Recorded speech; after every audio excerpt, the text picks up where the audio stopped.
Welcome to Wealth Over Savings. My name is Jonathan, and the purpose of this channel is pretty self-explanatory, right? Based on the title, what we're looking to do here is build wealth over savings, right? At the end of the day, the goal of this channel is to get me from where I am, you from where you are, whether that is starting from nothing, having a little bit of money saved, or just not knowing what to do with your money, and bridging that gap between where you are now and the 1%, right? Not everybody's going to be in the 1%. But me personally, my goal is to get to the 1%. It's the 1% for a reason, but that's what I'm here to do. I'm here to join that, right? So that is the goal of this channel, right? And really, this was more of a journal, right? It's like an accountability journal. It's more of a building that track record. And for me personally, it's just a conversation at the end of the day, right? So the thing about the 1% is they talk about how to continually make money, right? That's why it always seems like the rich just continue to get richer because they're implementing things that, just the average person just doesn't even know about, right? It's just over the top of their head. So for me, the purpose of this channel is to have those conversations as if I'm talking to my family members, as if I'm talking to my friends, as if I'm talking to my future kids, right? This is what this is going to be. This is the style and the comfortability that I kind of want to have and vulnerability that I want to have with me and, my viewers, right? At the end of the day, because that's what it is. We're going to be here talking about these different things that no one talks about, right? That doesn't make it out of the households of the 1%. Right. So that's the goal of this channel. Now, the other thing with that is when it comes to building wealth, I can tell you right now, the 1% is not saving any money. Right. These millions and billions that you see on the Forbes list, they're not in a bank account. They're not in a shoebox. They're not under the mattress. Like it's not in your dollars. It's not in fiat. It's just not. That's just not how you continue to make money, right? Because we'll see, and we'll go into a little bit of this in this video today, is the dollar is forever decreasing, right? It's forever losing value. At the end of the day, it is. That's just the way it is. We'll break it down a little bit more, but your dollar from today is not the same dollar that you had yesterday. It doesn't buy the same. It doesn't buy the same amount of stuff. Don't believe me? Go out and see for yourself, right? But we'll get into all of that. So what we're going to do actually is we're going to go ahead and get into the laptop and kind of delve a little bit deeper into what I mean by that. All right, so let's go ahead and get into it. All right. So what we're looking at here is a chart of the dollar, your dollar, $1 bill, right? This is the buying power of the dollar. This is the value of that dollar. All right. Now, I know this is going to look super complicated. I promise I'm going to try my best to make this as simple as possible. Okay. So remember, this is a chart of the dollar. This is the value of that dollar, right? Now, each of these little images, symbols, whatever you want to call them, they're called candlesticks. That is the actual term for them. So I'm going to call them candlesticks. Eventually, you're going to start calling them candlesticks too, right? Each of these candlesticks stands for a specific amount of time, right? It is the value, the price that it started at, then during that time period, and then where it finished at the end of that time period, right? Each of these stand for 1 month. So this is where it started at the month, during the month, and then where it finished at the end of that month, all right? So what we're going to do is we're just simply going to look at the value of the dollar for this year, right? Super simple. Now, we're starting at January, and we're going to look at now, right? So since January, this is January right here. You can see it down at the bottom. The value of the dollar has dropped by 12%. All right. So what that means is your buying power has diminished by 12%. Let's keep it around. We're just going to say 10%. So let's say for every $100 that you have in your bank account, you were able to buy $100 worth of stuff at the beginning of the year, right? But now, as of right now, in the end of September, that same $100 that you have in a bank account, the buying power of that $100 is now diminished to $90. So you aren't able to buy $100 worth of stuff like you were at the beginning of the year, all right? So let's do that in contrary to something like gold, for instance, right? As you can see here, this is a chart of gold. These are the candlesticks for gold. We're going to start here in January, and we can see that the value of gold has risen by 45% since January. So what that means, if you had $100 in gold, you would actually now have $145 available to you, right? So me personally, which would you? I would rather have $145 in buying power versus $90 in buying power. This is why we say you're not going to get rich saving money. You actually lose money saving money. It's that simple. All right. This is why we prefer creating wealth over just saving money. All right. Now, this is one of the things that we're fighting. So I'm also going to show you one of the other things that we're fighting and what we're trying to beat and able to build that wealth. All right. All right. So let's go ahead and get into it. All right, perfect. So let's go ahead and get into the other killer, right? Kicker, killer, whatever you want to call it, right? Now, the biggest thing is this one little thing called inflation, all right? So now, what inflation is, just in layman's terms, I'm going to break it down really easy. Inflation is just the price of things over a period of time, right? So now, what it actually defines is whether that price is going up or whether that price is going down, all right? So in the US, our current rate of inflation is 2.92%. We're just going to call that 3% just to keep it round, make it easy for us to remember, right?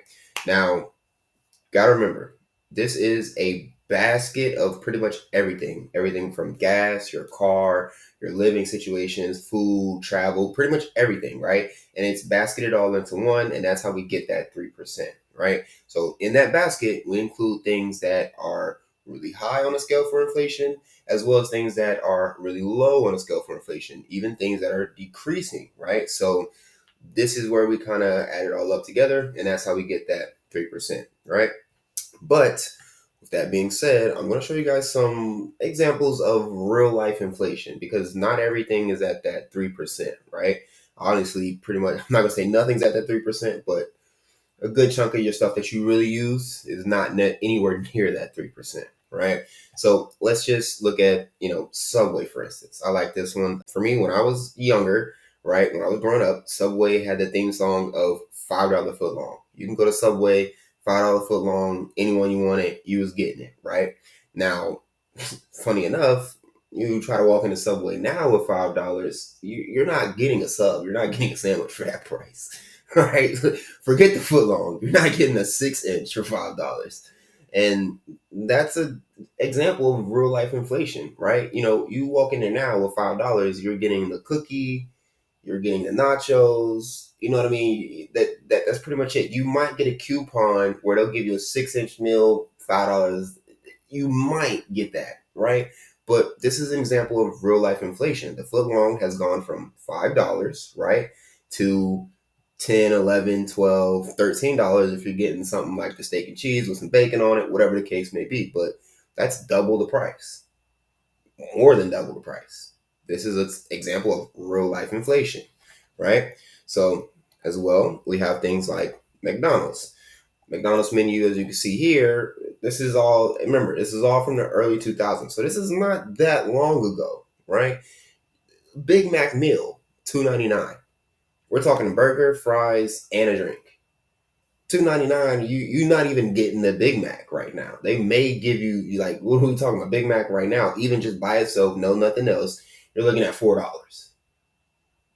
Come on, people. Look at this menu. This is the full stack. We're getting Big Mac, quarter pounder, the McChicken meal, everything. We're talking under $4 for everything. And this is the meals. These are not just a sandwich. A meal now is running you $8, $9, $10. Unless you got your coupons, unless you got some points stacked up, you paying the $8, $9. All right. Real life inflation. This is double. We see things go double what they used to be not too long ago, right? We're talking 10, 15, 20 years max, but 20 years we're looking at '05, right? So let's be realistic here. So the big one, because we did, some food, but for me, the iPhone. When the iPhone first came out, right, it was $500. You get the big boy for $600, 8 gigs. That was a lot of space back then. You can't even put your music, let alone your photos, on your phone for 8 gigs right now. They don't even offer 8 gigs because the iOS is bigger than 8 gigs. And don't get me wrong, I don't want to hear anything about, oh, well, nowadays, you're getting a better camera, better iOS, better technology, longer battery. Who cares? When the iPhone first came out, this was revolutionary technology. Nobody was doing anything like this. This was next level tech. This was the future. People had the future in their hands, and it was only $500. Now your iPhone is $1,100. This is another double in price. This is another increase, and we've seen the iPhones gradually go up in price every single year the new iPhone comes out. We've seen this. You guys see it happen every day, but you're not realizing, right? So I don't want to hear anything about, oh, the price of the materials is getting more expensive. Who cares? That's inflation. That's what we're talking about here. You're just proving my point, right? So, boom, this is another example of real life inflation, right? And then this one is just one that touches, a little bit, touches home a little bit for me. When I was in school, this is not too long ago. This is like right before pre-COVID, right? So we're talking 4 or 5, we're talking 5, 6 years ago. You go to Publix and get you the box of chicken wings, right? We talking 20 wings for like $10, $11, $12 max, depending on where you were. Yo, we was feeding the whole group. The guys, we just put a couple dollars together. We getting a box of chicken, we getting a Hawaiian rolls, and we getting the gallon of lemonade. We having a good time. Don't let it be. We trying to throw a little function, have some people over. We just do two of each. Two of each. It's gonna be a great night. A great night. What are we talking about? We're doing all of this for $15, $16. Now, you go into Publix, first of all, they're not even giving you the 20 wings anymore. They've cut it down to like 16.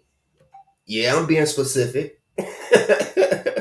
But even with that, so now you getting less chicken and you paying more because the box of chicken now is like $17, $18. What are we talking about? This is a 50% increase in a couple of years. Yo, the minimum wage in the US is still like $7.30. You telling me this box of chicken worth more than 1 hour of my time? Come on, people. Come on. This is what I'm talking about. This is real life inflation. All right. Now, essentially, right? I get that. So these are just some examples. Now let's get to the nitty gritty of why saving doesn't actually get you rich. You're not going to get anywhere saving money, right? So the average savings account, as you can see here, and you can go do this homework on your own. You can go look this up by yourself. Average savings account is only going to return you about 0.5 to 1% year over year. That means that's them saying thank you for putting your money in our bank. You put $100 in, they're gonna give you $1 at the end of the year as a thank you.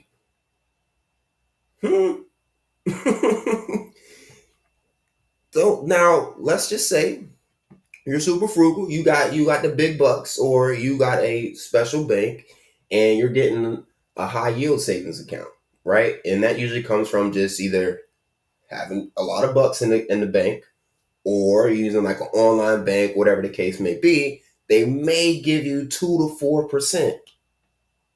2 to 4%. That still put your $100 in. At the end of the year, you're getting $4. That's not a lot of money. And on top of that, we just saw that we sat here and looked at that inflation is at 3%. So unless you are in that high yield savings account getting 4%, getting 3% or more, you're losing money at the end of the year because your $100 is worth less.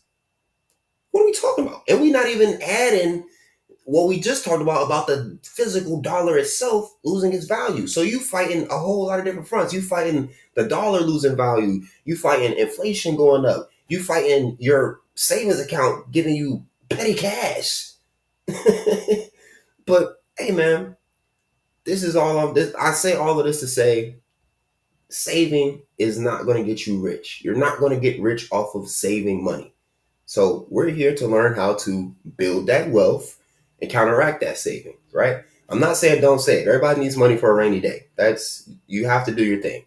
But you're never going to get rich off of that. All right. So with that being said, thank you guys so much for tuning in today. It's going to be an amazing, amazing ride with this channel, honestly.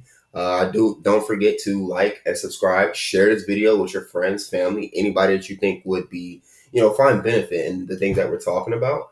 And other than that, I do want you guys to enjoy the rest of your day. Thank you.